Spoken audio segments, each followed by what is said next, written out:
देखा जब भैया बहिनी हमारा छत पर के नज़ारा देखा जब बहुत सारा बुनी पड़ल बा। हमार घर के पीछे ही हाथना पेड़ रुख सब बड़ुए बहुत अच्छा अच्छा सीन बा। ऐसा सीन ना मिली देखे के एकदम हमारा घर के पास ही में बा। देखा जा कितना बढ़िया बढ़िया सीन बड़ुए बहुत ही सुंदर बड़ुए। हमारे गांव में बहुत अच्छा अच्छा सीन बड़ुए। देखा जा भैया बहनी तोहन जना के हमारा वीडियो में बनल रहिया जा। हम अच्छा अच्छा सीन दिखाई ठीक बा। देखा जा हमारा खेत में रोपल बा मुरई। मुरई के नाम सुन ले बड़ा जा। देखा जा मुरई रोपल बा। कितना मेहनत से हमारे बाबूजी रोपले बड़न मुरई। ए भैया बहनी चाचा चाची हमार वीडियो ज़रूर देखिए जा और ढेर ज़्यादा से ज़्यादा हमरा के सपोर्ट करिए जा। बहुत सारा दुलार प्यार दिया जा कि हम ऐसे ही वीडियो बनावत रही डालत रही। हमारा वीडियो में बनल रहा जा और देखत रहा जा पूजा बहू के नज़ारा। देखा जा हमारा घर के पीछा कितना अच्छा सीन बढ़िए कि ऐसा आदमी सीन खोजे खातिर दोसर ठाई जाला। हमार घर के पीछे ही ऐसा सीन बा। खेत में मुरई भिंडी सब रोपल बढ़िए।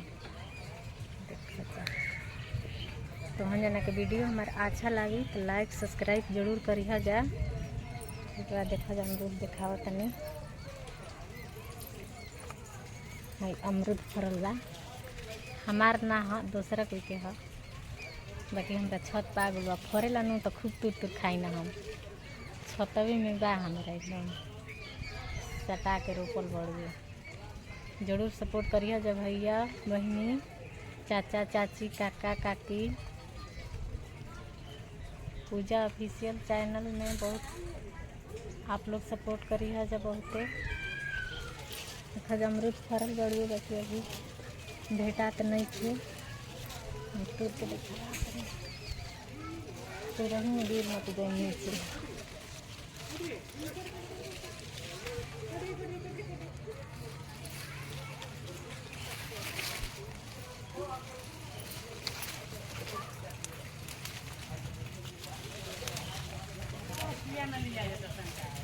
देखा जा अमरूद तोड़ के दिखावत नहीं है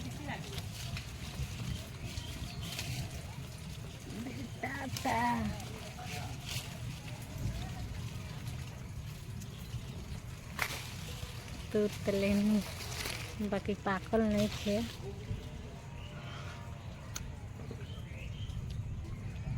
हम तो छते पर खूब खाए ना देखत रहिए जा हमारे वीडियो। और हमारे वीडियो अच्छा लगी तो लाइक सब्सक्राइब जरूर करिए जा भैया। ठीक बनू करबा जानू हम देख हम के हमारा लाइक सब्सक्राइब कैले बढ़ुए।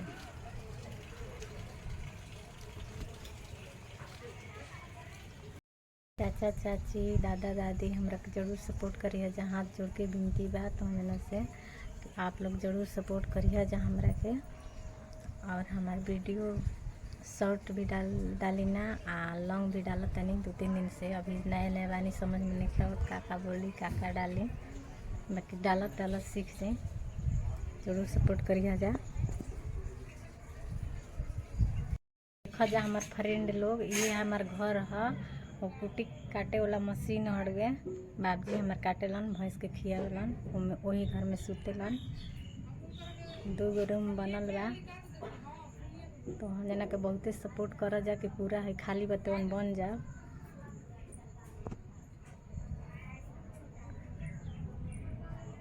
देखा जाइए हमार घर हड़ुए देखती लाइन रही तो लाइन नहीं थी। देखा जाए में कूलर रखल बा बहुते गर्मी बा। गाय के खाए वाला घास रखल बा।